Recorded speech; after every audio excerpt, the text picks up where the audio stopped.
hoy les digo es nutrición vegetal. Entonces, bueno, ya en otras clases que les he presentado esta tabla, que son algunos fertilizantes que se ocupan, ¿no? Para el cultivo, en general, pues de hortalizas, también de flores de ornato, ¿no? Que están disponibles en estas empresas, ¿no? Vamos a alguna tienda de agroinsumos y vamos a encontrar estos diferentes fertilizantes. Uno que es muy común, pues es la urea, ¿no? Se ocupa mucho. Veremos que los nutrientes siempre vienen en formas compuestas, ¿no? Era algo que yo les comentaba de la mineralización de estos nutrientes. No es que, por ejemplo, la urea, que es una forma de nitrógeno, no viene en su forma elemental, ¿no? Como la vemos en la tabla periódica, no viene en forma de N, ¿no? Sino que viene en diferentes formas, justo en mezcla, ¿no? En compuestos, ¿no? Como por ejemplo también nitrato de amonio o sulfato de amonio. El hierro, ¿no? Por ejemplo, también viene acompañado de un sulfato, ¿no? En esa forma. Entonces, estas formas, digamos, el fósforo que a lo mejor está contenido en las rocas, ¿no? Tampoco está en su forma elemental, o las plantas no lo van a ocupar, más bien en su forma elemental, ¿no? Como el, digamos, el símbolo químico de la tabla del fósforo, que es el P, no lo ocupan así, siempre lo ocupan en compuestos. Entonces, estos compuestos se pueden formar de manera natural mediante la acción de los microorganismos que viven ahí, de hongos, de bacterias que viven en el suelo.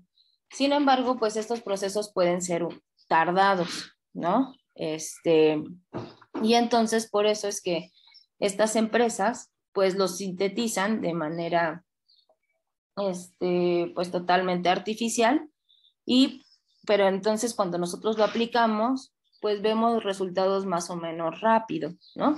Aquí además hay una tabla que incluso dentro de estos mismos compuestos, ¿no? Que podemos adquirir en estas tiendas de agroinsumos, hay algunos que son compatibles y hay algunos que son incompatibles. Ahorita vamos a ver por qué.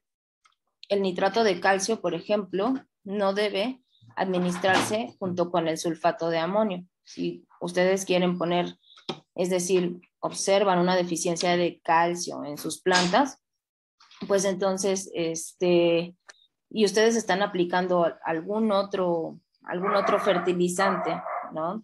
De nitrógeno, pues podrían ocupar tanto urea como nitrato de amonio, como sulfato de amonio. Sulfato de amonio no podrían ocupar, ¿no? O sea, podrían ocupar todos estos, excepto el sulfato de amonio, ¿no? ¿Por qué? Porque entonces el nitrato de calcio interactúa con el sulfato de amonio, formando otros compuestos que no son, digamos, los que requiere la planta para suplir tanto las necesidades de nitrógeno como las de calcio, ¿no? Entonces, bueno, hablamos justamente de algunos compuestos que son antagonistas, ¿no? Por eso son incompatibles. Uno inhibe la acción del otro, ¿no? Entonces, pues aunque nosotros estemos pensando que sí estamos agregando nitrógeno y que estamos agregando calcio, no vemos resultados, ¿no? A lo mejor en nuestros jitomates se siguen viendo una deficiencia de calcio típica en jitomates, pues es que cuando sale el jitomate, el fruto, en la parte de abajo se ve negro, ¿no? No sé si les haya pasado eso, si hayan visto ese fenómeno. Entonces, digamos que ya lo detectamos tardíamente, ¿no? Porque oportunamente hubiera sido que lo hubiéramos detectado desde las hojas, pero bueno, eso ya llegó a fruto y en el fruto es como nos damos cuenta que tenemos deficiencia, por ejemplo, de calcio, ¿no? Sin embargo, bueno, a mí en lo particular no me gusta ocupar este tipo de fertilizantes, salvo que sea un caso pues ya muy grave, ¿no? O de árboles donde la nutrición es más difícil, pero hablando de un huerto urbano, de hortalizas, todos estos nutrientes se pueden suplir de buena manera y se van a ir administrando lentamente, ¿no? Y también conforme al ciclo de cultivo de nuestras diferentes plantas, con compostas, con con estiércol, con algunos otros biopreparados que vamos a ver más adelante, como el bokashi, etcétera, ¿no? Me parece que se puede suplir de esa forma. Entonces, bueno, seguramente también, estos son, les pongo aquí dos imágenes de algunos de los fertilizantes, algunos muy comunes, ¿no? Por ejemplo, el triple 17, que se utiliza mucho para las flores de ornato, y el triple 17 lo que nos dice es que tiene 17 partes de nitrógeno, 17 partes de fósforo y 17 partes de potasio, ¿no? Entonces, esto como lo sabemos porque los macronutrientes, ahorita vamos a hablar de ellos, los macronutrientes o los nutrientes que más requieren las plantas son nitrógeno, fósforo y potasio. Entonces el triple 17 tiene esos tres elementos, pero 17, 17 y 17 partes, ¿no? Cada uno de ellos. Y el resto son, digamos, coadyuvantes, acarreadores, ¿no? En donde viene, digamos, disueltos estos nutrientes, ¿no? Hay algunos otros, por ejemplo, que es ultrasol, ¿no? Que tiene 13, 6 y 40, ¿no? Entonces, tiene 13 partes de nitrógeno, 6 de fósforo y 40 de potasio, ¿no? Entonces, ¿por qué? ¿Por qué tendría más potasio que otro? Pues son diferentes, justamente dependiendo de la etapa que vamos a necesitar, ¿no? Si es una etapa vegetativa, es decir, donde lo que queremos es que se desarrolle el follaje, que se produzcan hojas, ¿no? Pensemos en hortalizas de hoja, como por ejemplo las lechugas, las acelgas, ¿no?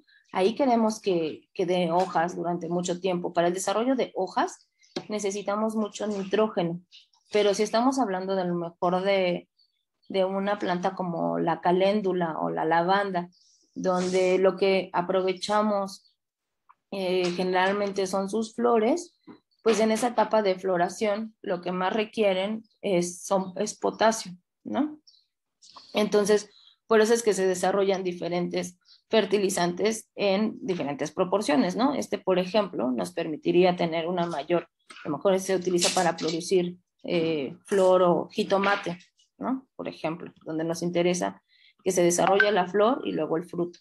Entonces, bueno, no vamos a hablar en detalle de cada uno de los fertilizantes químicos,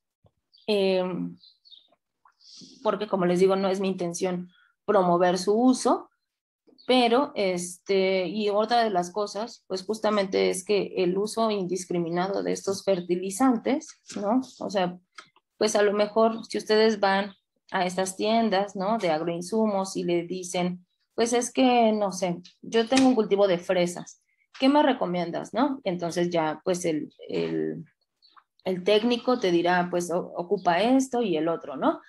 Muchas veces, pues solo por vender, te ponen más fertilizantes o te dicen, tienes que aplicarle una mayor cantidad de este fertilizante de lo que normalmente era, ¿no? Simplemente con fines comerciales, y ese uso indiscriminado de los fertilizantes en realidad nos ha llevado a que hayamos roto muchos ciclos, ¿no?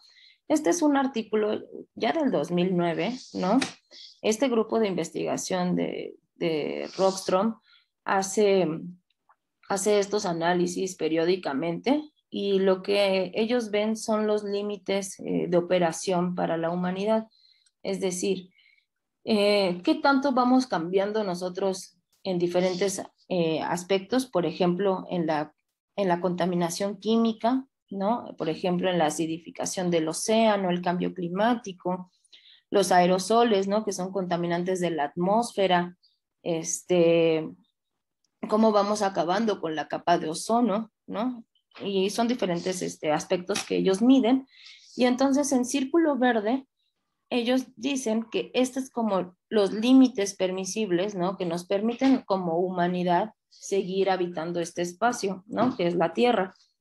Pero entonces, si ustedes ven, por ejemplo, la parte del cambio climático ya rebasó esos límites permisibles y es lo que no sé si ustedes han escuchado. Necesitamos 2 o 3 veces la capacidad del planeta para continuar con los procesos que tenemos ahora.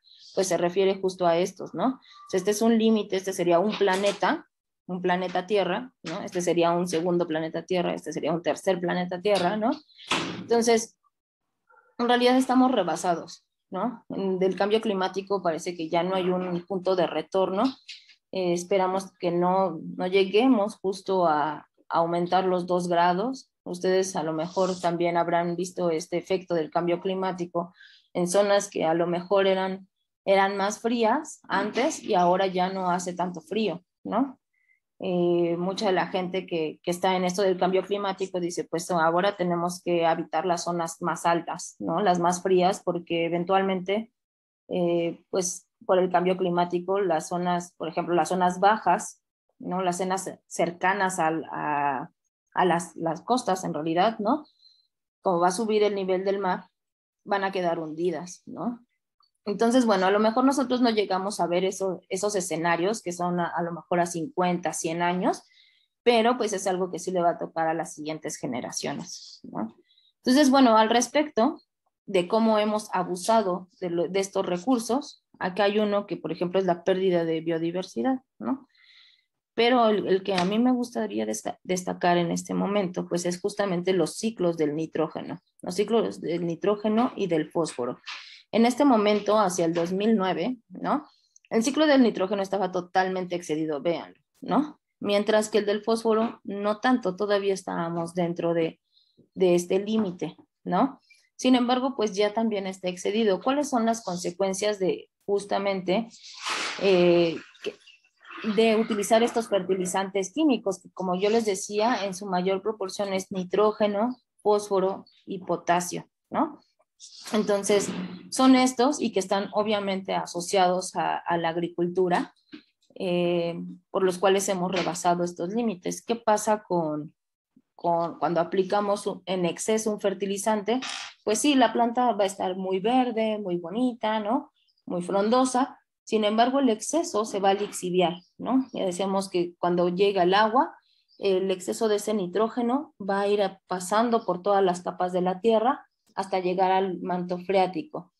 Entonces, ahí llega y se mezcla con aguas subterráneas que eventualmente desembocan en el mar, ¿no? O en diferentes cuerpos de agua.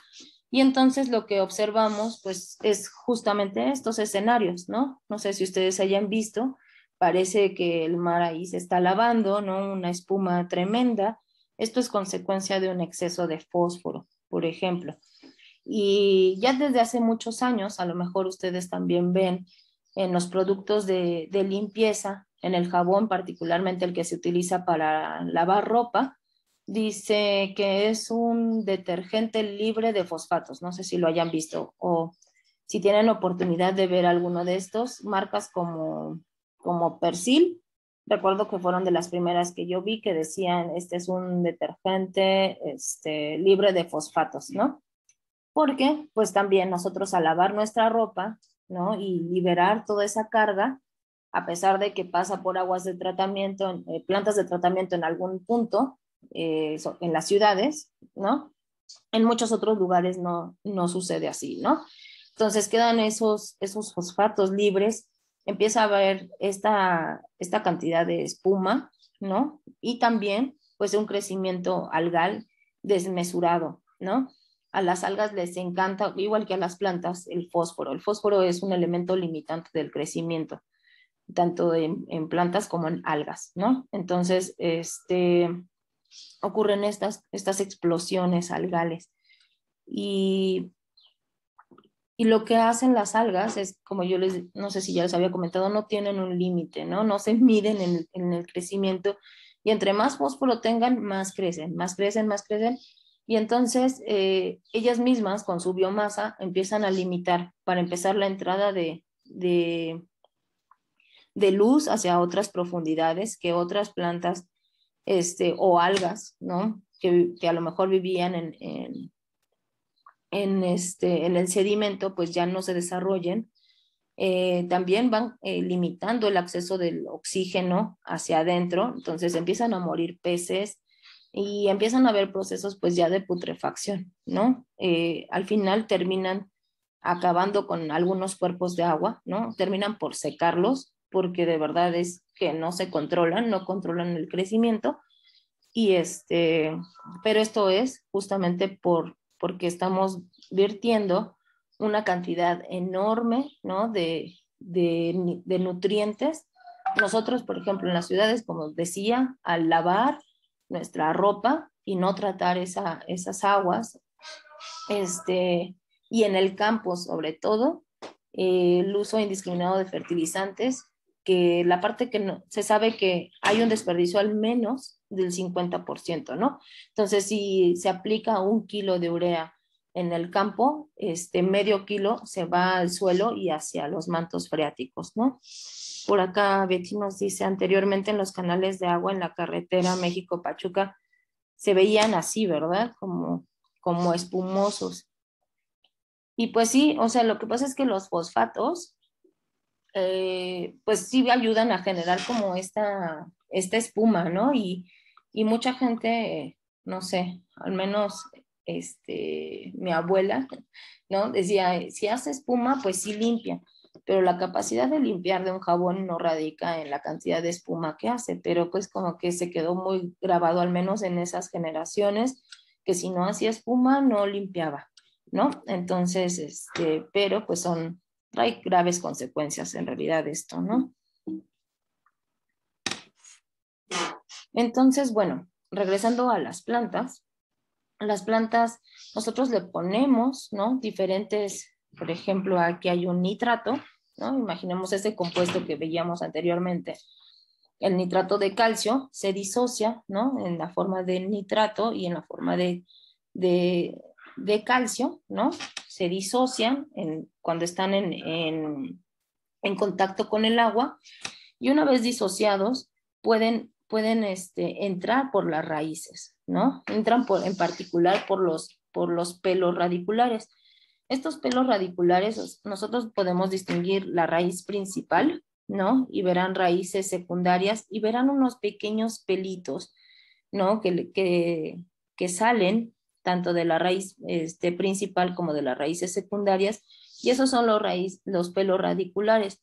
Esos son los que realmente permiten el intercambio de nutrientes, ¿no? Por donde pueden entrar los nutrientes. Entonces, hay diferentes formas, ¿no? En cómo se mueven estos nutrientes dentro del suelo y la raíz. Y una, pues, justamente es la difusión, ¿no? Donde hay una mayor cantidad de nutrientes. Por ejemplo, esta es una particular de arcilla, ¿no? Van a migrar de donde están, donde hay una mayor concentración a donde hay una menor concentración, que es justamente la zona de las raíces, ¿no? Estos pelos radiculares. Se acordarán que esto tiene que ver mucho con lo que veíamos casi al principio, ¿no? Cuando hablábamos de sustratos y si tenían una buena capacidad de intercambio catiónico. Por eso era importante mezclar nuestra tierra negra con pequeñas piedras, ¿no? Un poco de barro, a lo mejor ceniza, para que pudiéramos promover esta parte, ¿no? De la capacidad del intercambio catiónico, sobre todo en huertos urbanos que son manejados de manera orgánica. Si nosotros administráramos fertilizantes químicos, pues entonces no nos importaría de hecho que tuviera por ahí fibra de coco, que tuviera tepojal, ¿no? No importaría en ese sentido porque los nutrientes le van a seguir llegando una vez que reguemos, cada vez que reguemos nuestras plantas, se van a disolver y van a poder entrar en las raíces, ¿no? Luego también las raíces van migrando, ¿no? O sea, van creciendo para buscar esos nutrientes, ¿no? Porque al principio se agotarán momentáneamente los nutrientes que estén disueltos por acá en la superficie, y entonces ellas van buscando justamente espacios donde haya otras partículas a las cuales poderles tomar sus nutrientes, ¿no? Por eso van buscando, se van moviendo, ¿no? A zonas que no estén agotadas en nutrientes. Y ahora vamos a ver también cómo es que las raíces toman el agua que está, digamos, sí, el agua que está en el suelo. ¿Cómo lo hacen? ¿Ustedes cómo se imaginan que lo hacen?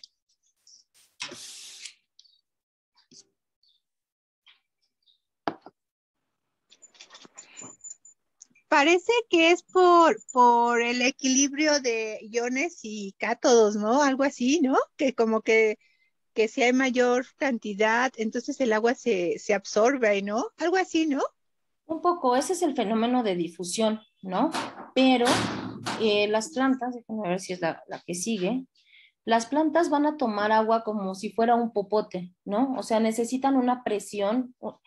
Lo que nos mencionas es esta parte de difusión y es la parte química, ¿no?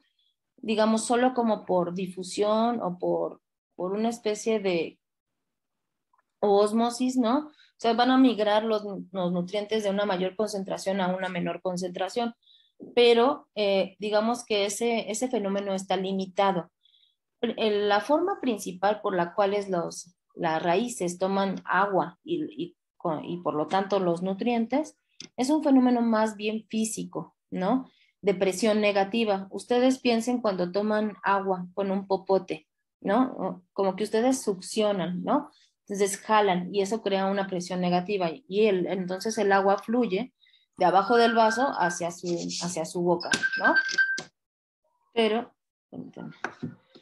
Pero, ¿y esto cómo sucede, no? ¿Cómo es el popote de las plantas? Pues ese popote, pues sería toda la parte que, digamos, como que son los vasos sanguíneos de las plantas, ¿no? Por hacer una analogía, que es el xilema y el floema, ¿no?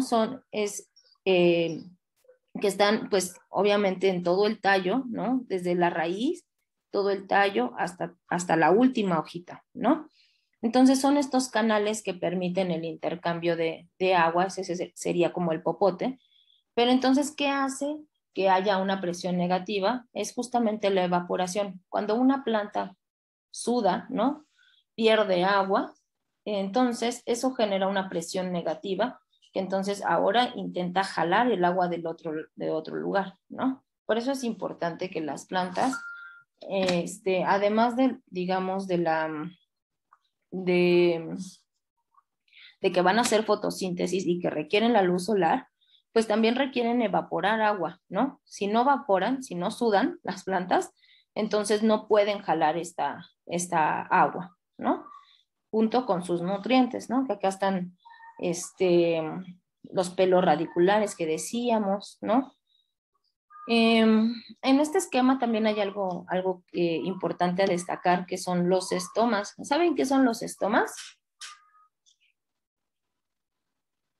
Maestra Karen, yo nada más veo su foto del panda, pero no veo la presentación. No sé si sea yo o si seamos todos. Ay, no sé. Los estomas le sirven a las plantas, Presentación. ¿o no? Sí se ve la presentación y no sé qué son los estomas. Creo que sí, ¿no? Sirven para respirar. Son sus redes de las hojas para que puedan respirar y absorber.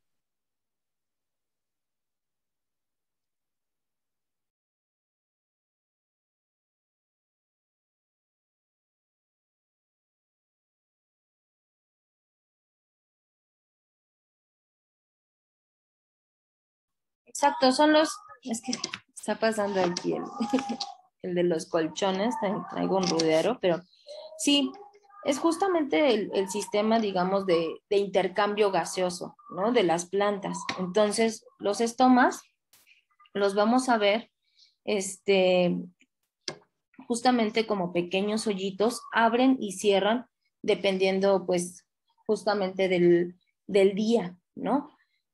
Durante el día, estos estomas van a estar abiertos para permitir que entre el CO2. Ujú.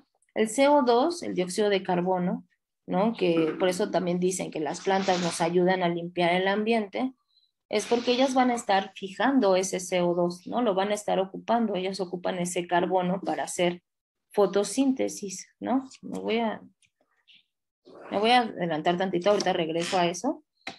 Entonces, esta es una plantita, ¿no? Donde decíamos que va a requerir el sol, no solo para hacer como este efecto de presión negativa y tomar agua, ¿no? Y a su vez incorporar los nutrientes que hay en el suelo, sino también para hacer fotosíntesis. Las plantas son autótrofas, eso quiere decir que pueden generar su propio alimento. Entonces, esto ocurre mediante una reacción que es la fotosíntesis. Esta es digamos que la fórmula condensada de la fotosíntesis, donde 6 moléculas de CO2 en presencia de agua, ¿no? Y quien lo cataliza o quien ayuda a que se genere esta reacción es la luz solar y la clorofila que está presente en cada una de las hojas, ¿no? Ahí es donde se van a desarrollar, donde se va a llevar a cabo esta reacción química de la fotosíntesis y van a generar 6 moléculas de CH2O. Esto es la forma sintetizada de poner un carbohidrato en particular, que es la glucosa, ¿no? Entonces, ellas a partir de CO2, ¿no?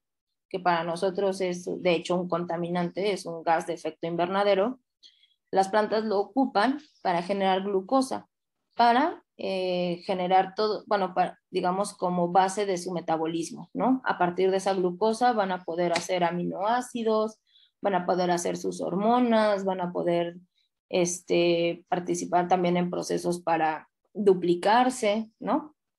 No es que sea lo único que necesiten. Obviamente también van a requerir de otros nutrientes que ellas no pueden sintetizar y que son los que van a ocupar del suelo, ¿no? Por ejemplo, el nitrógeno para hacer su ADN, ¿no? Necesitan cada uno de estos elementos, ¿no? El fósforo para generar energía, para llevar a cabo todos esos procesos que requieren, ¿no? Entonces, bueno, voy a regresar otra vez. Entonces, es a través de los estomas que entra el CO2, pero es a través también de los estomas que se libera un producto de desecho en la fotosíntesis, que es el oxígeno. Híjole, ya no, me lo perdí, ¿no? Otra vez de acá. Entonces, esta es la reacción de la fotosíntesis. Las plantas toman CO2, presencia con agua, luz y clorofila, producen sus carbohidratos, su glucosa, y liberan oxígeno. Ese es digamos, un desecho para ellas, ¿no? Y que es algo que nosotros aprovechamos. Entonces, por los estomas entra el CO2 y liberan el oxígeno, ¿no? En algún momento los estomas están cerrados, y eso permite que no pierdan demasiada agua, ¿no? Pero es, digamos, por ahí por donde también transpiran, ¿no? Por estos estomas, donde hay intercambio gaseoso, donde también se libera, ¿no? El agua. Entonces, bueno, esos son los estomas, esta es la evaporación. Sí queda un poco más o menos claro cómo toman las plantas los nutrientes.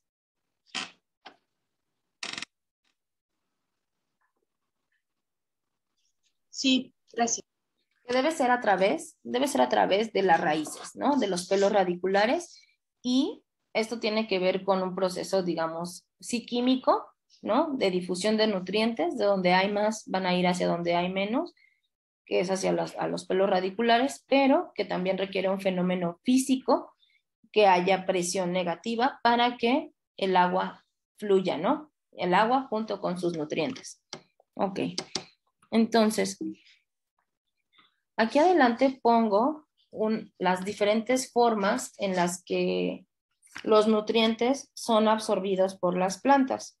Entonces, si ustedes ven, todos los organismos vivos necesitamos carbono, ¿no? Pero el carbono, ellos lo obtienen principalmente del dióxido de carbono.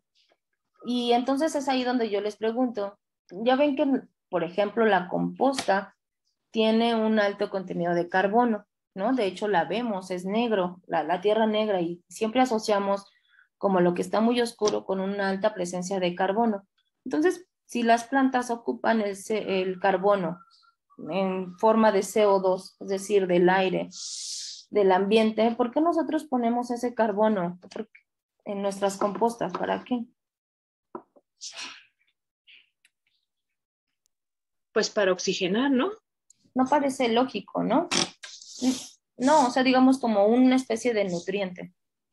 ¿Sería más que nada para la microbiota del suelo? Exacto, el carbono que nosotros estamos aplicando en las compostas no va a ir a nutrir esas plantas, va a ir a alimentar toda la microbiota que va a transformar los nutrientes que hay en las rocas, ¿no? Que conforman el suelo y ponerlos en formas disponibles para la planta, ¿no? Es como de manera indirecta, no es que nosotros estemos alimentando como tal a la planta, ¿no? El hidrógeno ¿se acuerdan? Creo que ya también tiene algunas clases, que veíamos que las moléculas de la vida, lo que define algo orgánico, le llamamos chomps, ¿no?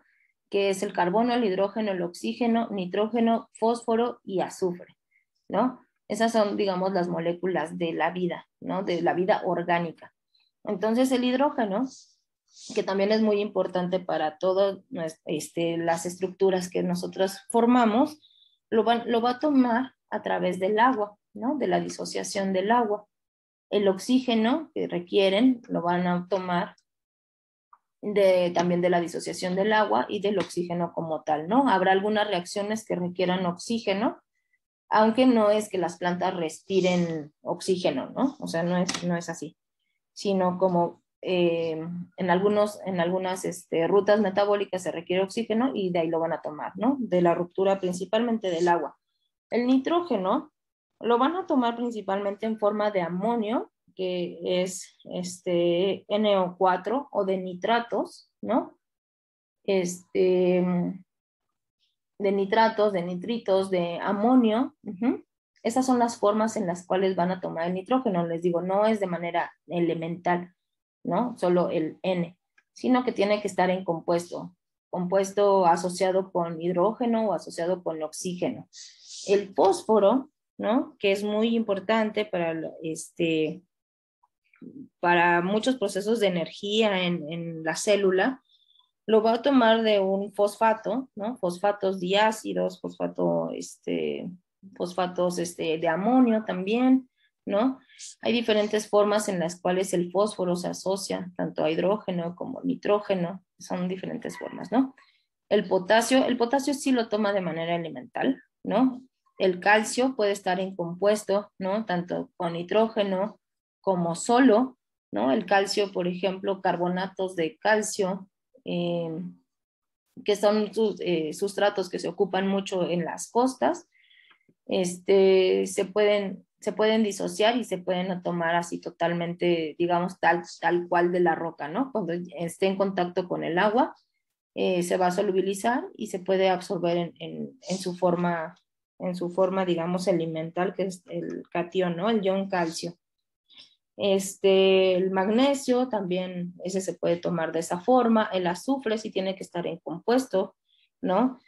En forma de sulfato, siempre que esté aquí con oxígeno, pues es un sulfato, un sulfito. El hierro, también lo pueden tomar en forma, digamos, del ion hierro 2, del ion hierro 3, ¿no? Manganeso, boro, zinc, cobre, molibdeno. El molibdeno también es muy importante en la cuestión de la fotosíntesis, ¿no? Tanto el magnesio como el molibdeno son muy importantes en esta cuestión de la fotosíntesis, y el ion cloro. Entonces, bueno, aquí les puse como una lista en general de los nutrientes que requieren las plantas, ¿no? No están acomodados en la medida en cómo lo necesitan, ¿no? Entonces vamos un poco hacia allá. Ay, bueno, esta, ¿no? Entonces, fíjense, en cantidades relativamente grandes, ¿no? Necesitan las plantas carbono, hidrógeno y oxígeno, y estos los van a tomar, como les decía, básicamente del aire o del agua, ¿no? Estos tres. Pero van a requerir también en grandes cantidades, decíamos, el NPK, ¿no? Es nitrógeno, fósforo y potasio. Estos los tienen que tomar necesariamente del suelo, de lo que nosotros pongamos ahí, ya sea un fertilizante de origen sintético o un fertilizante de origen orgánico o de las rocas también que nosotros pongamos ahí, ¿no? Calcio, magnesio y azufre. Estos también son considerados macronutrientes. Los que ocupan en pequeñas cantidades le decimos que son los micronutrientes, es decir, que sí lo requieren, pero en muy pequeñas cantidades. Y lo van a obtener, pues, obviamente de los sólidos del suelo, ¿no? De las arcillas, de las arenas, de los limos que componen el suelo. Entonces, de ahí van a obtener hierro, manganeso, boro, molibdeno, cobre, zinc y cloro, ¿no?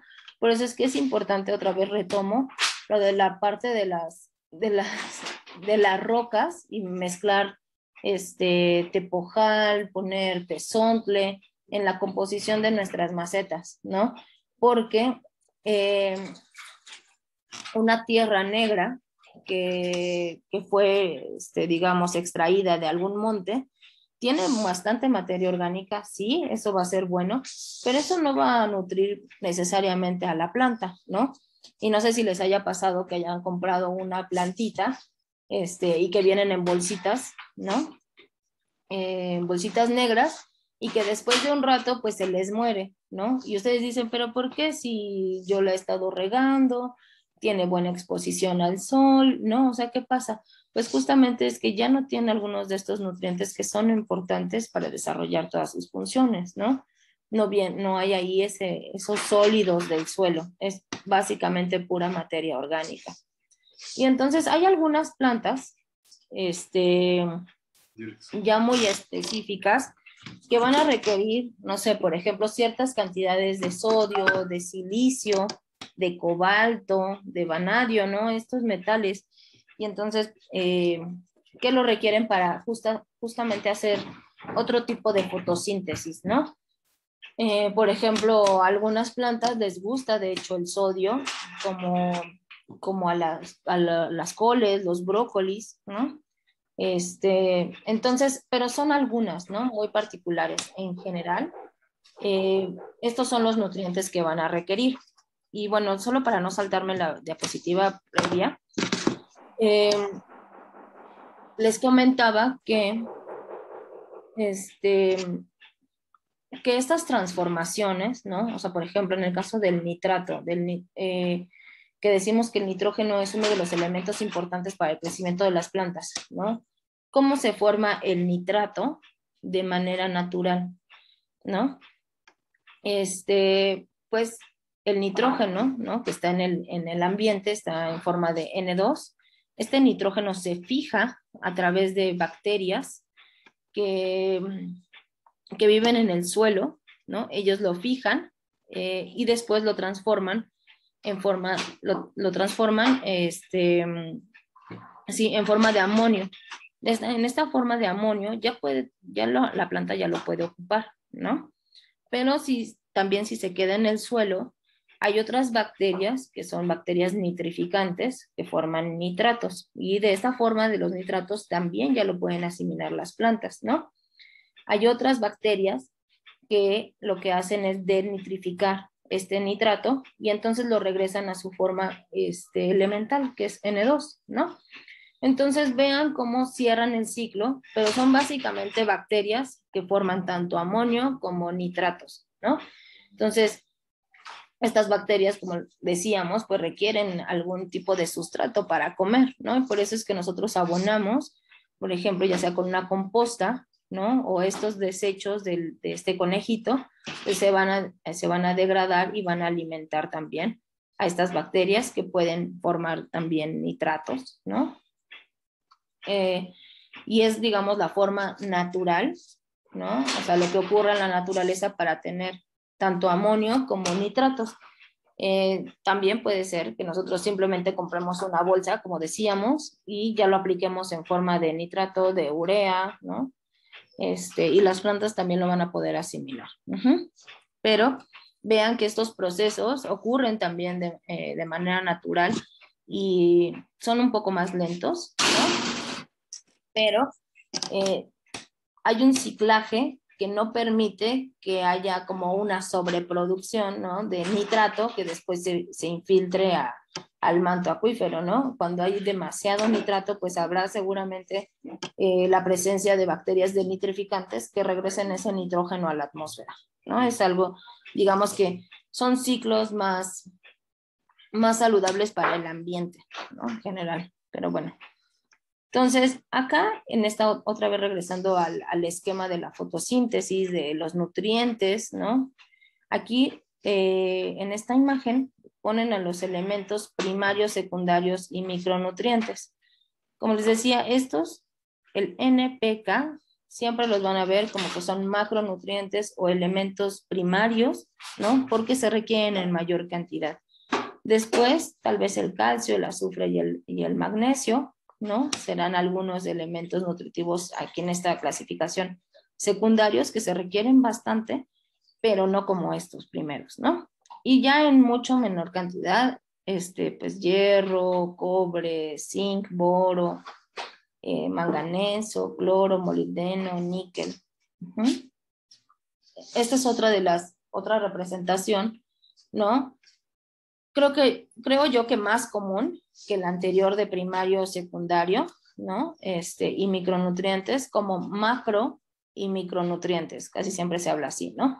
Los macronutrientes, otra vez, nitrógeno, fósforo y potasio, calcio, magnesio y azufre. Vamos a ver por qué son macronutrientes. El nitrógeno, pues es muy importante para desarrollar nuevas células, ¿no? Por ejemplo, ustedes saben que cada célula se replica o se divide gracias al DNA que tiene, ¿no? Todos en nuestras células tenemos DNA, es nuestro material genético, que nos hace ser quienes somos, ¿no? Entonces, que son células de humano que se replican y dan otra célula de humano, ¿no? Entonces, el DNA y el ARN, ¿no?, que son estas moléculas genéticas, necesitan nitrógeno y lo vemos en su nombre, ¿no? Es ácido desoxirribonucleico, entonces necesitan nitrógeno, ¿no? Entonces, para estar vivos necesitan, por eso requieren tanto el nitrógeno. También forma parte de las proteínas y de los aminoácidos. Si ustedes ven la estructura química de un aminoácido, verán que tiene un grupo amino, que es un grupo que tiene nitrógeno. Y juntando varios aminoácidos, pues entonces se forman las proteínas.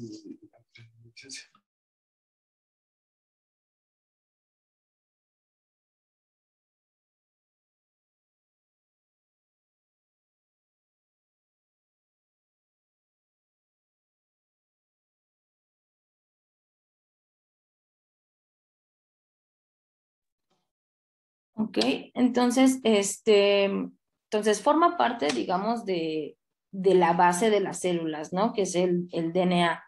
También forma parte de los aminoácidos y, pues, por lo tanto, de las proteínas. Y además el nitrógeno también tiene un componente importante en la estructura de la clorofila, que es lo que le permite a las plantas, pues, hacer fotosíntesis, ¿no? Entonces, por eso es que es un elemento tan importante. Luego está el fósforo. El fósforo es muy importante en procesos de reproducción, ¿no? Procesos que requieren mucha energía dentro de la célula, maduración de frutos, es muy importante, ¿no? El potasio, por ejemplo, interviene para retener agua en los tejidos, contribuye a la calidad de flores y frutos y participa también en la síntesis de azúcares y de proteínas. Entonces, bueno, estos tres son básicos, ¿no? En la nutrición de las plantas. Luego viene el calcio, ¿no? Que da vigor a la planta. El calcio se mete, digamos, dentro de los tejidos para dar estructura, tanto el calcio como el silicio, ¿no? Aquí está hasta acá. Entonces, una planta que a lo mejor está muy caída, pues probablemente tenga deficiencia tanto de calcio como de silicio, ¿no? Esto permite dar, como dice aquí, vigor o rigidez, ¿no? A las células de la planta. También ayuda y es muy importante en la formación de semillas, ¿no? El magnesio, por ejemplo, es el centro, ¿no? El corazón de la clorofila. Entonces, por eso es que también es importante. El azufre forma parte de algunos aminoácidos esenciales, como la cisteína, ¿no? También es parte de algunas enzimas, de algunos glucósidos que dan el olor característico al ajo, a la cebolla, a la mostaza, al brócoli, ¿no? Esos aromas no serían así si no tuviera pues justamente algunos aminoácidos, algunos glucósidos que tienen un exceso, digamos, de azufre, ¿no? Entonces es importante, ¿no? En particular para justamente estos aminoácidos esenciales. Y ya los micronutrientes, ¿no? Que sí se requieren, no es que no se requieran, pero se requieren en menor cantidad. El hierro, que participa en la síntesis también de la molécula de clorofila, ayuda, es importante en la fijación de nitrógeno, en particular no por las plantas, porque las plantas no pueden fijar nitrógeno, sino para su microbiota asociada. El zinc, ¿no? Que forma parte de toda la maquinaria, digamos, molecular de las enzimas para que los procesos celulares se lleven a cabo, igual el manganeso. El boro ayuda a metabolizar los carbohidratos, es decir, bueno, ya se generó esa glucosa en el proceso de fotosíntesis, ahora ¿cómo la distribuimos? Pues el boro forma parte, digamos, esencial para que esa glucosa vaya a procesos de formación de DNA, de aminoácidos, ¿no? El cobre forma la pared celular, es importante, ¿no? Forma parte de la pared celular que también da rigidez a una planta y que no esté aguada. Por ejemplo, una planta que no tiene un buen aporte de cobre, o de silicio o de calcio, pues va a ser más susceptible a que sus paredes, bueno, más bien sus paredes van a estar como muy suaves, entonces va a ser más susceptible a que llegue algún bicho, ¿no? Algún pulgón y la ataque. Entonces penetre en esa pared celular, ¿no? Igual el molibdeno forma parte de sistemas enzimáticos, el cloro participa en la fotosíntesis y para almacenar la energía luminosa.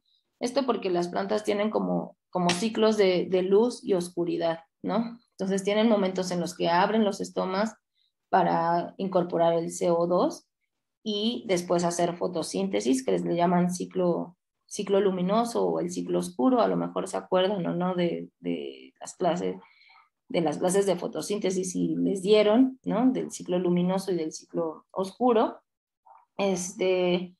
Y por eso es importante, no sé, también aquí en este sentido, resaltar que las plantas tienen sus ciclos, ¿no? Así como nosotros, nos levantamos en la mañana, hacemos nuestras actividades y luego en la noche nos dormimos, las plantas también tienen estos ciclos, ¿no? Tendrán algunos ciclos donde está la luz y ellos puedan incorporar el CO2 y después hacer fotosíntesis, ya en los periodos de oscuridad, ¿no? Lo menciono porque hay personas que luego tienen sistemas artificiales de cultivo, ¿no? Por ejemplo, que le llaman indoor o algo así, o que están, no hay mucha luz, a lo mejor en su casa, y cultivan en un pues en un closet, tal vez, ¿no? Entonces ahí les ponen algunos focos simulando la radiación de la luz y puede ser que sí crezcan bien las plantas, ¿no? Pero hay gente que no los apaga, o sea, no tiene en cuenta estos ciclos circadianos y entonces trae a las plantas en un ritmo muy intenso, ¿no? Donde pues obviamente no hay un ciclo natural y algunos digamos, de los componentes pues pueden resultar afectados, ¿no? Por ejemplo, hablando de plantas medicinales, hay algunos compuestos que no se desarrollan si se tienen en ese tipo de condiciones, ¿no? Entonces, bueno, el cloro participa justamente en almacenar esa energía para después en el ciclo oscuro pueda seguir el proceso de fotosíntesis, ¿no? El silicio, ya les decía, interviene en la rigidez de las paredes celulares. Habrá algunas plantas que requieren más silicio, ¿no? Más silicatos, como por ejemplo las el apio, ¿no? Ustedes han comido apio y han sentido que sus tallos son un poquito más gruesos que a lo mejor de otras plantas, ¿no? No sé, pensemos en el cilantro, ¿no? Son tallos muy distintos y entonces el apio requiere mucho más silicio que un cilantro, por ejemplo, ¿no?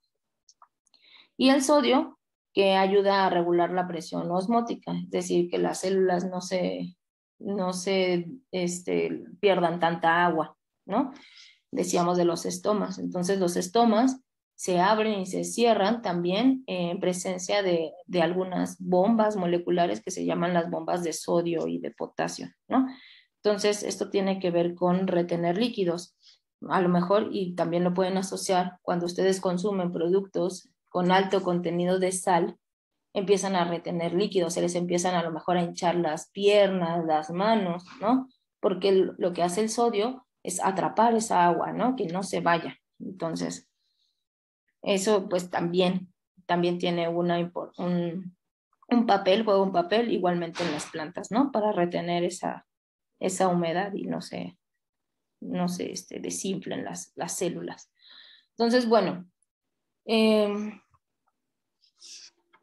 como veíamos al principio, ¿no? La primera diapositiva, les decía que hay algunos elementos, algunos fertilizantes que no se pueden poner juntos. Y eso es por el antagonismo y que existe entre ellos, ¿no? Es decir, cuando hay un exceso de potasio, este exceso de potasio puede inhibir la acción del boro. Esto tiene que ver mucho con sus cargas y cómo están estructurados estos elementos, ¿no? Entonces, ¿y qué pasa? Porque, por ejemplo, a veces, voy a dar un ejemplo muy concreto, ¿no? Por ejemplo, no sé, mis fresas, ¿no? Tengo una planta de fresa que solo genera hoja y no saca flor, y pues por lo tanto no tengo fresas, no tengo frutos. Entonces, bueno, tal vez voy con el señor de los agroinsumos y le digo, pues, ¿qué me recomienda para hacer florecer a mi fresa? Entonces me va a dar algún compuesto, algún producto que sea rico en potasio. Entonces yo lo voy a aplicar, pero si lo aplico en demasiada cantidad, lo que voy a hacer es que voy a inhibir la actividad del boro. Y si regresamos acá, el boro participa en el metabolismo de los carbohidratos. Entonces, si una planta ya no tiene, o digamos, no es que no tenga, digamos, acceso al boro, pero por un exceso de potasio, voy a inhibir la actividad por boro o la integración del boro al metabolismo de las plantas, pues entonces esas plantas ya no van a poder pues realizar como toda la degradación de los carbohidratos. Y a lo mejor sí va a sacar bastantes florecitas, ¿no? Pero entonces voy a debilitar quizá toda la estructura, la duplicación de las células, quizá voy a detener un poco ahí el crecimiento, ¿no? Entonces tiene diferentes consecuencias justo el que pongamos un exceso de estos nutrientes, ¿no? Por eso es que, por ejemplo, a mí me gusta la composta o este tipo de fertilizantes orgánicos porque no se liberan de un solo golpe, ¿no? Sino, como decíamos, siguen un proceso de maduración, ¿no? De descomposición, en el que se van liberando poco a poco los diferentes nutrientes, ¿no? Y algunos, otra vez regresando aquí a la lista de los antagonismos, el magnesio tiene un antagonismo con el potasio, el molibdeno con el cobre con manganeso, ¿no? Si aplicamos mucho fósforo, que a lo mejor nosotros tenemos la costumbre de arrojar las cenizas a una planta, podríamos estar limitando la actividad del zinc, del potasio, ¿no? Del hierro. Y pues es que por eso les decía que sembrar una planta no solo es como sembrarla, regarla y ya, sino que trae muchas cosas detrás, ¿no? Y entonces el hecho de que, por ejemplo, no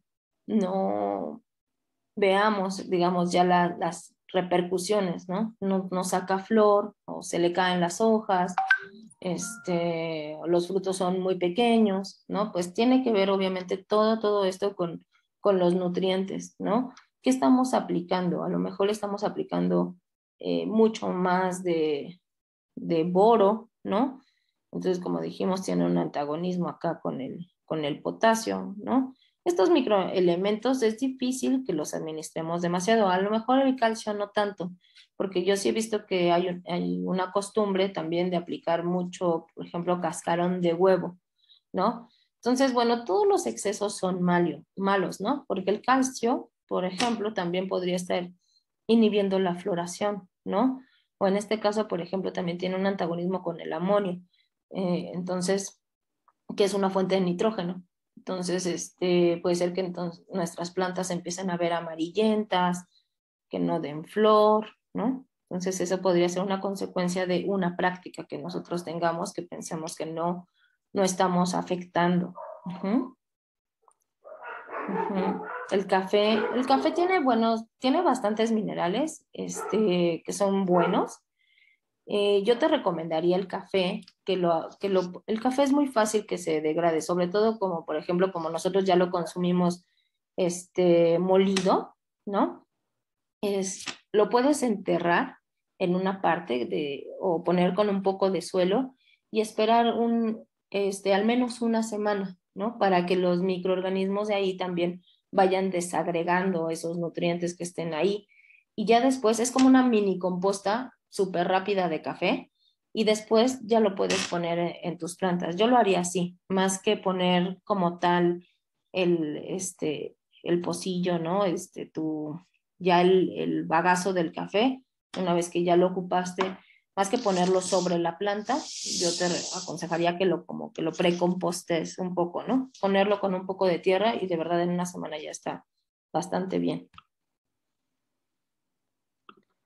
Entonces sí, y luego hay otros que son más bien elementos que hacen sinergia. Es decir, cuando hay un buen aporte de nitrógeno, también el del manganeso, digamos que actúan ambos. Y esto es muy bueno porque en el caso de una fuente de nitrógeno, por ejemplo, nosotros podemos aportar nitrógeno, ya decíamos, con todo lo verde que ponemos en nuestra composta, pero por ejemplo también con estiércol. Y entonces vamos a tener plantas verdes, ¿no? Porque decimos que el nitrógeno ayuda a que se dupliquen las células, ¿no? Y que haya más hojas. Entonces vamos a tener plantas verdes, pero también vamos a ayudar a que el manganeso, si se acuerdan, forma parte de la molécula de clorofila, ¿no? Entonces vamos a tener plantas muy verdes, ¿no? O sea, que se duplican y que además van a tener un buen aporte o una buena producción de clorofila, ¿no? Entonces, estos hacen sinergia, el magnesio con el fósforo, el molibdeno con el nitrógeno, el potasio con manganeso y hierro, y el azufre con el nitrógeno, el manganeso. El té de plátano es un buen aporte de potasio, ¿no? Ya vamos a ver ese remedio también, pero tampoco hay que abusar, ¿no? Como les digo, está bien, si ustedes van detectando que tienen algunas deficiencias en alguna plantita que ya debería ser su momento de florecer y no lo ha hecho, pues entonces podemos empezar a apoyarle ahí con un té de plátano, ¿no? Lo mejor durante una semana y luego dejamos descansar, porque también si nos excedemos en eso, ¿no? Recuerden, vamos entonces ahora a tener problemas con el boro. Ya vamos a ver cómo se detecta cada una de estas deficiencias, ¿no? Entonces, bueno, tengan a la mano y presentes tanto esta tablita para saber un poco cómo es la función, o sea, qué es lo que hace y cuáles serían los antagonismos y sinergismos entre los nutrientes. Ahora, ¿cómo perdemos nutrientes? ¿No? Pues uno puede ser pues por el lavado, eso va a pasar naturalmente, ¿no? Un exceso de agua pues va a arrastrar esos nutrientes. Recuerden que con el agua los nutrientes se disuelven ahí y es importante, ¿no? Para que después los pelos radiculares los absorban. Pero si nosotros estamos regando muy constantemente, pues vamos a perder esos nutrientes mucho más fácil. Esto también, pues obviamente, y en macetas va a ocurrir en temporada de lluvias, ¿no? También si tenemos nuestras plantitas, pues, expuestas, pues se van a perder esos nutrientes. Yo les recomiendo que si tienen macetas, traten en lo posible de recuperar todos esos lixiviados, ¿no? De poner abajo de la maceta algún platito, ver la forma de recuperarlo, ¿no? Porque en temporada de lluvia se pierde mucho, ¿no? Justamente por el lavado. Entonces acá tiene un ejemplo de que es muy típico en zonas donde las lluvias duran días, ¿no? Como pues en Inglaterra, donde llueve todo el tiempo y pues como les decía, en macetas. También podemos perder el suelo pues por la erosión, ¿no? Entonces, ya se vienen los tiempos de airecito, ¿no? Los tiempos de papalote, pero el aire, si nosotros no cubrimos nuestro suelo con un acolchado, no hemos visto esas otras prácticas culturales, pero en el chat nos compartieron por ahí un huerto, ¿no? Que el suelo estaba desnudo y yo le recomendé que le pusieran un poco de hojas y ya vi que ya se las pusieron, qué padre, porque entonces perdemos suelo y perdemos esas partículas, perdemos nutrientes, ¿no? Además de perder pues el volumen. Pero a lo mejor en esa parte así en un jardín pues no te das cuenta, pero vas a estarlo perdiendo, ¿no?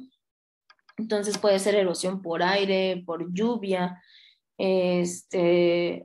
entonces sí es importante pues en lo posible evitar como esta erosión poniendo un acolchado, es lo que podemos hacer, ¿no?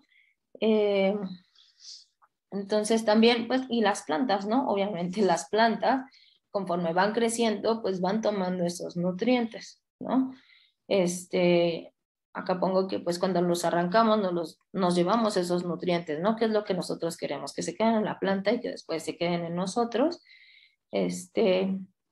y así vamos cerrando algunos ciclos, ¿no? Pero es importante pues también saber que si tenemos una maceta, pues esos nutrientes no van a durar por siempre, ¿no? Entonces habrá que estarle administrando estos nutrientes y hay dos formas de hacerlo, ¿no?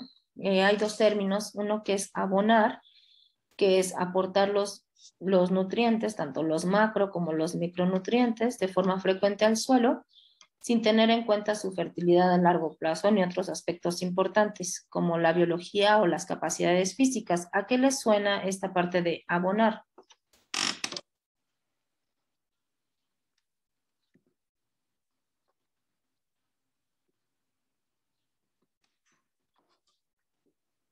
¿No es agregar, maestra? Sí, un poco. Tiene que ver un poco con, más bien, no sé si les hace clic con la fertilización química. A mí no me gusta este concepto porque abonar, aportar nutrientes macro y micro de forma frecuente al suelo sin tener en cuenta su fertilidad a largo plazo ni otros aspectos importantes como la biología o las capacidades físicas, me suena mucho a pone un fertilizante químico, ¿no? Cada 3 meses y no te importa ahí la fertilidad a largo plazo, porque como les decía, el uso indiscriminado de estos fertilizantes lo que hace es que los suelos se vuelvan ácidos y como ya vimos, un suelo ácido va perdiendo fertilidad, es decir, ya no tiene disponibles los nutrientes, aunque tú se los pongas, simplemente por pH ya no los va a tener disponibles, ¿no? No le importa obviamente la biología, es decir, no están agregando una urea además con una buena fuente de carbono para nutrir a los microorganismos que están ahí. Y tampoco les importa, por ejemplo, lo que veíamos al principio con los sustratos, de si tiene macroporos, si tiene microporos, si tiene una buena capacidad de intercambio catiónico, ¿no? Por eso metemos rocas más grandes, más chiquitas, algún sustrato químico, ¿no? Me refiero a a rocas, ¿no? De origen mineral, o también ponemos sustratos como fibra de coco, ¿no? Me refiero a esta parte de las capacidades físicas, ¿no? Que decíamos que haya porosidad, para permitir que las raíces crezcan. O sea, en esta parte del abonar, es aportar los nutrientes, ¿no? ¿De qué manera? Pues sí, de la manera en que las plantas lo puedan ocupar, ¿no? No me gusta cómo está definido, porque para mí más bien esto sería fertilizar, ¿no? Porque está ayudando a la fertilidad, digamos, del suelo al aportar ciertos nutrientes, y que se contrapone un poco con, por ejemplo, cuando hablamos de abonos verdes, ¿no? O de un estiércol como un abono.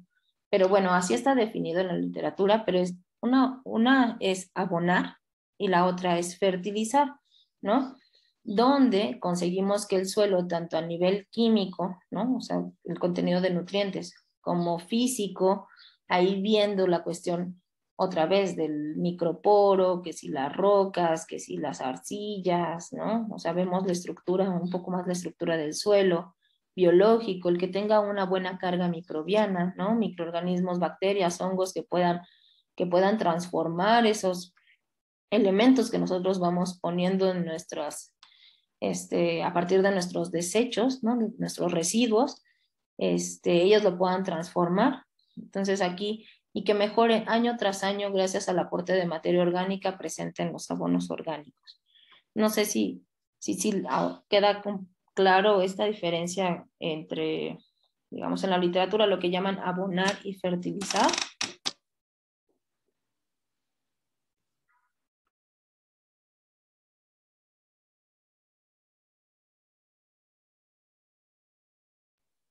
Sí, maestra Karen. Gracias.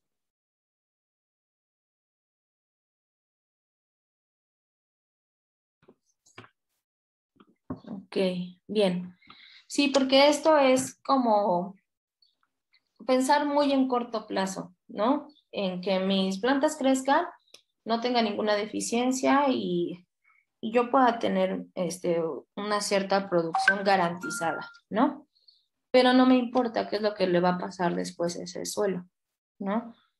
Mientras en este otro caso, pues sí nos importa, ¿no? O sea, a lo mejor no vamos a ver resultados tan rápidos, o sea, una planta que, que crece con urea, pensando en el maíz,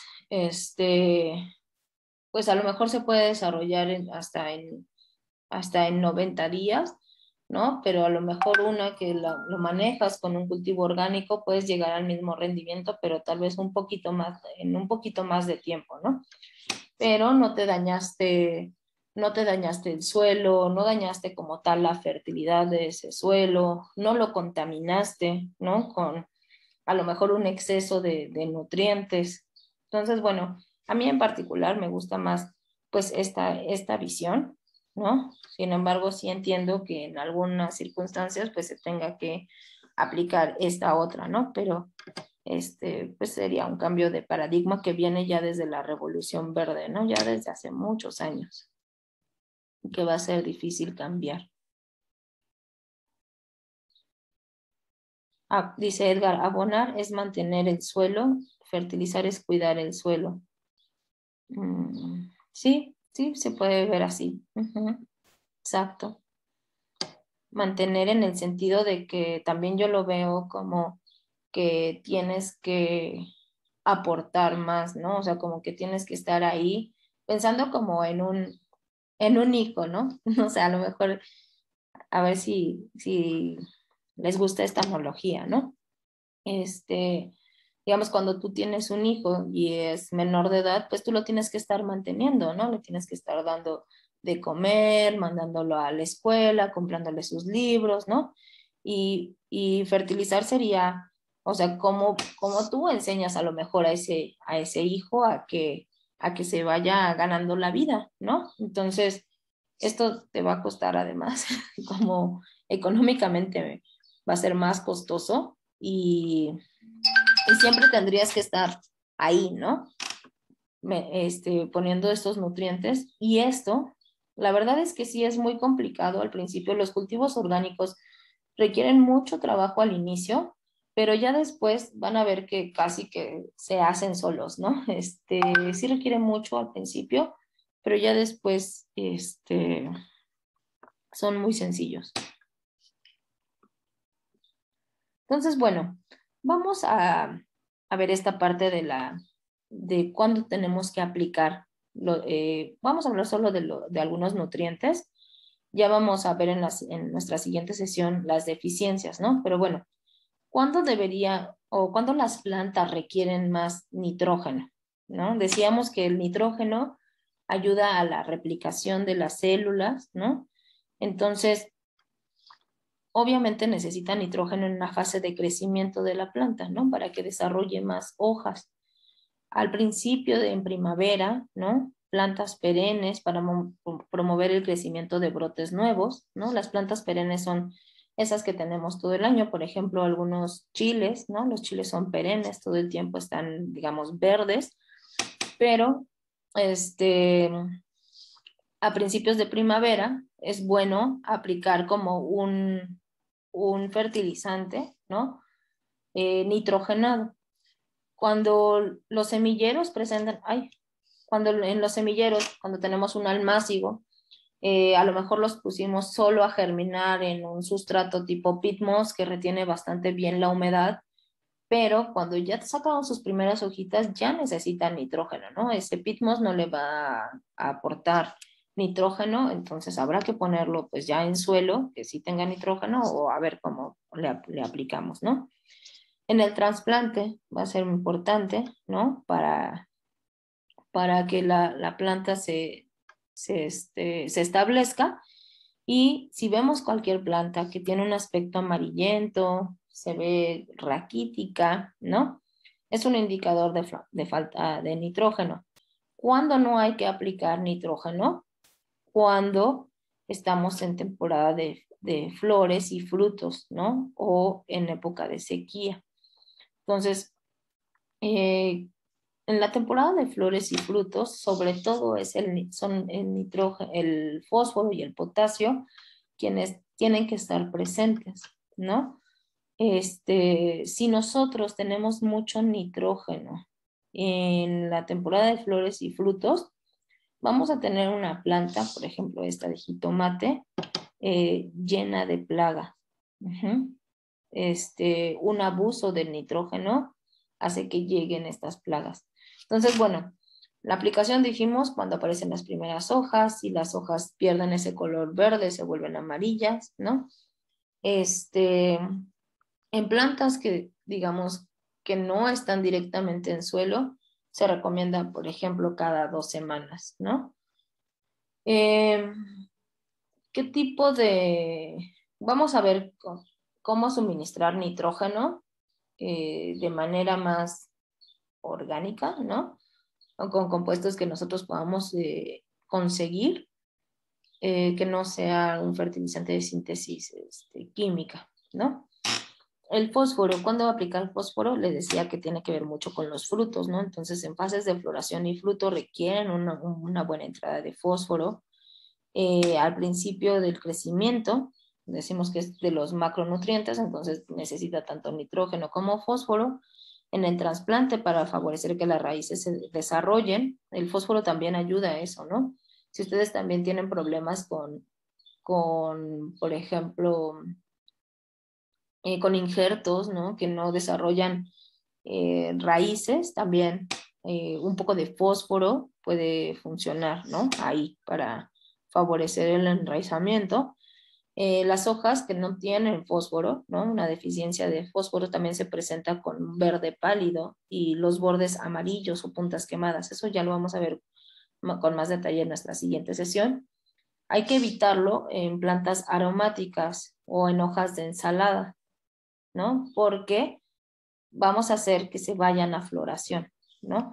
Si nosotros lo que queremos es una lechuga que nos esté dando hojas, pues tendremos que pensar más en abonos o en compostas que tengan un mayor contenido de nitrógeno y no tanto de fósforo, ¿no? Porque Entonces, rápido se nos van a ir a floración, ¿no? A lo mejor una lechuga que nos podría estar dando tal vez 2 meses o hasta 3 de hojas. Si nosotros aplicamos fósforo, por ahí nos equivocamos en nuestra fertilización y ponemos fósforo, pues rápido se nos va a ir a semilla, ¿no? Entonces, bueno, también hay un poco de qué es lo que queremos. Aquí les puse este producto que es el guano. El guano son las excretas de las aves, de los murciélagos, ¿no? Y que tiene buen contenido, bastante buen contenido de fósforo, ¿no? Exacto, también, ¿no? La asociación de los cultivos ahí nos puede colaborar, ¿no? En el que a lo mejor una ocupe ciertos nutrientes y la otra no. Otro abono, hablando del potasio, un abono que es rico en potasio, es el bokashi. Ya vamos a ver cómo lo vamos a hacer, pero el bokashi tiene un componente de estiércol, un componente vegetal, ¿no? Que puede ser, por ejemplo, no sé, cascarilla de maíz, de arroz, y